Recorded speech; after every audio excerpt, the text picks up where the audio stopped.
After years of putting on the Nutcracker performance here in the Twin Cities, you'd think there was little work to be done before opening night. Boy, was I wrong. This is where all the costume magic is made. Here at Ballet, Minnesota, the parents do the stitching and the sewing. It's also where all the new set pieces are put together by former Jaguar mechanic Jim Arnold. Did you ever think you'd be working for the ballet? Not at all. Not at all. I took one theater course in college and I hated it. For 20 years, Jim has been making props like this gigantic clock. It actually leans over. Be careful, have you ever fallen over? Yes. Really? You really have? First time I tried it, I fell over. I was trapped in it for a little bit. Jim has come up with some pretty unique ways to turn old gadgets into new masterpieces. Take, for example, this horse's head. I had to research how to make a neck that would flex in all the different directions, just like a regular skeleton. I ended up making it out of pickle buckets from restaurants and fog light lenses from her Jetta that she had an accident with. So you've been doing this for 20 years. How many times have you seen the show? Never. You've never seen the show from start to end? From the side, but half the time I'm inside a prop or working the fog machine, something like that, so I don't get to watch it. So you never get a day off is what you're telling me? Not during that 2-week period. Jim says it doesn't bother him that most of his creations are only seen for a few minutes. He says these are the true stars of the show.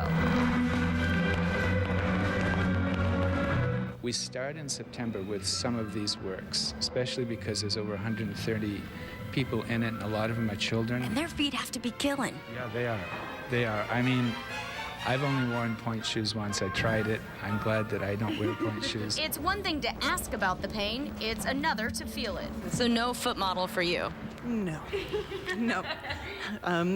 My husband calls them gnarly.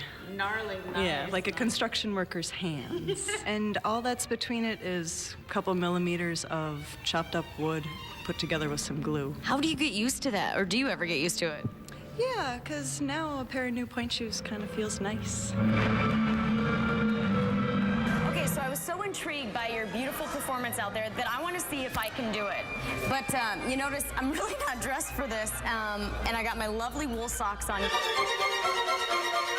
One is on. Awesome. How's it feel so far? Not bad. Yeah. A little tight. It's fine. So we start parallel and go up onto your toes.